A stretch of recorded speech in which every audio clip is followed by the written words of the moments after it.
श्री शिवाय नमस्तु। सोमवार की अष्टमी का मतलब बताया था जिस दिन शंकर और पार्वती के मिलन का दिवस हो, और केवल एक माता पार्वती के अकेले मिलन का नहीं, 64 योगनिया तक भगवान शंकर से मिलने के लिए आती है। कहते हैं सोमवार के दिन की अष्टमी पढ़ने पर, कौन से दिन? सोमवार के दिन कौन सी तिथि? जम के बोलो, अष्टमी। सोमवार के दिन अष्टमी तिथि पड़े और उस दिन अगर 5 बेलपत्र भगवान शिव को समर्पित कर दी जाए तो व्यक्ति जो सोचकर, जिस कामना से, जिस मनवांछित फल के लिए बेलपत्र चढ़ाता है, उसकी वो कामना मात्र 3 महीने में पूरी हो जाती है। मात्र 3 महीने। एक बात बहुत सुंदर है, ध्यान रखिएगा थोड़ा सा। कभी अगर मौका लगे, सोमवार की अष्टमी पड़ जाए, क्या पड़ जाए सोमवार की? जम के बोलो जरा, अष्टमी। या तो सोमवार की अष्टमी पड़ जाए, या हर महीने शिवरात्रि आती है, हर महीने आती है, या तो सोमवार की अष्टमी पड़ जाए या फिर सोमवार की शिवरात्रि पड़ जाए, हर महीने आती है। प्रयास करना कहीं से देसी गाय का दूध मिल जाए, थोड़ा सा दूध देसी गाय का मिल जाए, थोड़ा सा दूध देसी गाय का, थोड़ा सा दूध अगर प्राप्त हो जाए,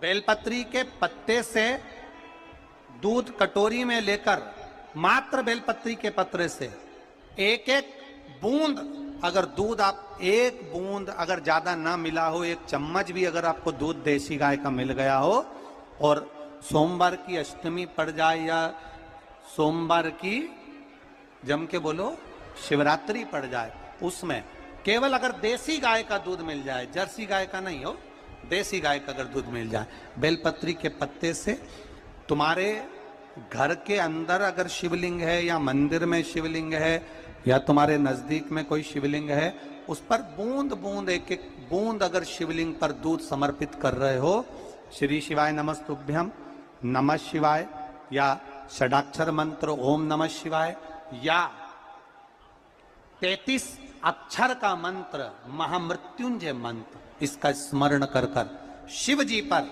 देसी गाय का दूध समर्पित कर कर इस बेलपत्री को अशोक सुंदरी वाली जगह पर अगर आप समर्पित कर देते हैं, फिर आप जिस भी चीज के लिए अप्लाई करें, मेरा देवाधिदेव महादेव आपका हाथ पकड़कर खींचकर आगे बढ़ा ही दे। मेहनत करना,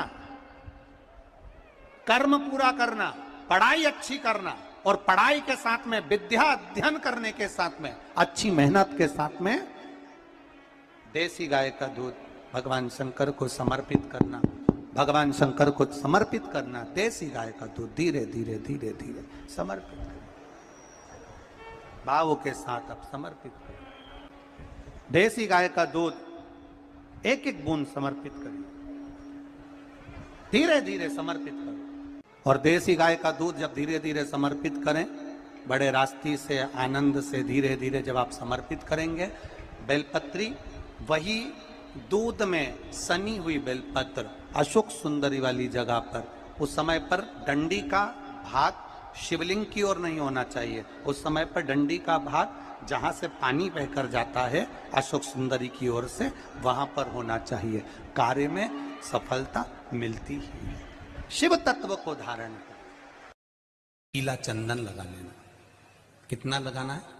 बीच वाला जो पत्ता है उस पर पीला चंदन। जब आपको लगे कि मेरा जीवन बहुत कष्टमय है, अब ये रोग, अब ये कष्ट दूर ही नहीं हो रहा, अब ये आए दिन तकलीफ पर तकलीफ बढ़ती जा रही है, आए दिन रोग, बीमारी, पैसा घर में बच नहीं रहा, बहुत कष्टमय जीवन है, इसमें लगाओ पीला चंदन बेलपत्री की बीज पत्ती पर। महाराज, और बीज पत्ती पर जब चंदन लग जाए, लगने के बाद में ये दोनों पत्ती पर लाल चंदन लगा लीजिए। इन दोनों पत्ती के बीच में जो डंडी का भाग होता है, आपको कहा था, आपको स्मरण में होगा शायद, हमने जब बेलपत्री की महत्वता बताई थी तो उस बेलपत्री की महत्वता में कहा था ब्रह्मा विष्णु महेश ये तीन हैं, बोला था। बीच में ये बड़ी पत्ती से लेकर जो 2 पत्तियां होती हैं, इनके बीच में जो जगह बचती है, इसमें मां पार्वती के 64 योगनियां, मां पार्वती अपनी पूर्ण सिद्धि के साथ में जितनी भी देवी के स्वरूप हैं वो माता 64 योगनियां देवी के स्वरूप में यहां पर विराजमान होती हैं। 2 पत्ती के नीचे से जो डंडी होती है नीचे तक, ये पूरी डंडी में 33 कोटि देवी देवताओं विराजमान होते हैं इस पूरी डंडी के अंदर।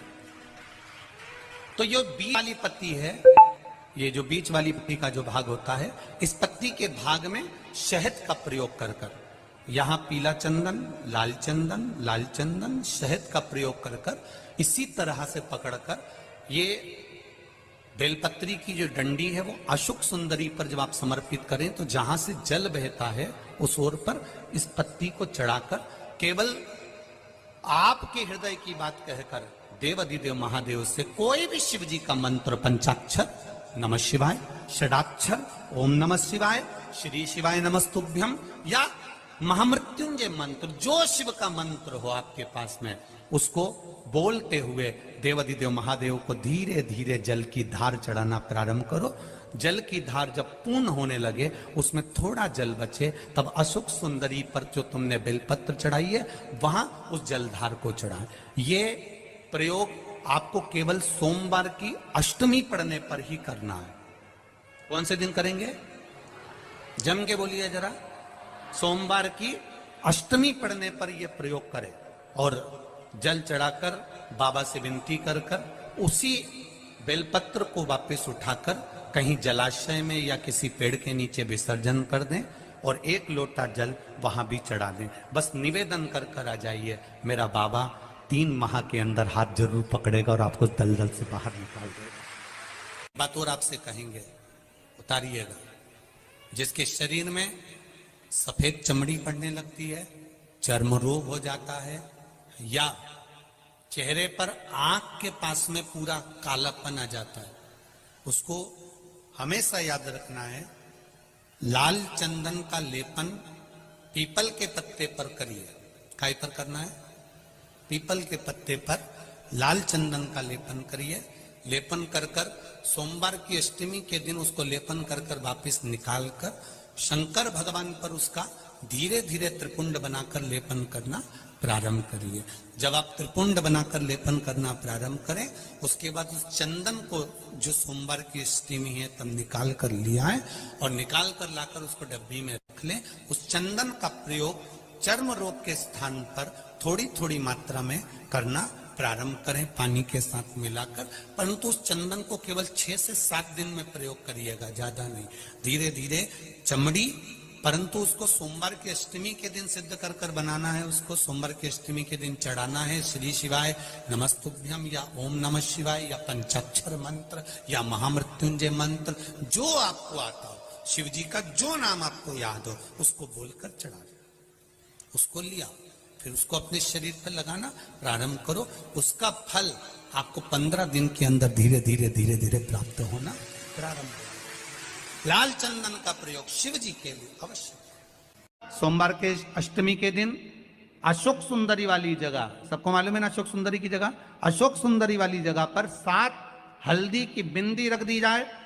लड़का लड़की जिसका विवाह नहीं हुआ उसका हाथ रख दिया जाए और वही हाथ के छापे पीपल के वृक्ष पर 5 लगा दिए जाएं। महाराज 3 महीने उसका विवाह पक्का हो जाता है। सोमवार की अष्टमी का इतना भाव है महाराज, सहज नहीं है सोमवार की अष्टमी। शिव और आद्य शक्ति का मिलन है सोमवार की अष्टमी।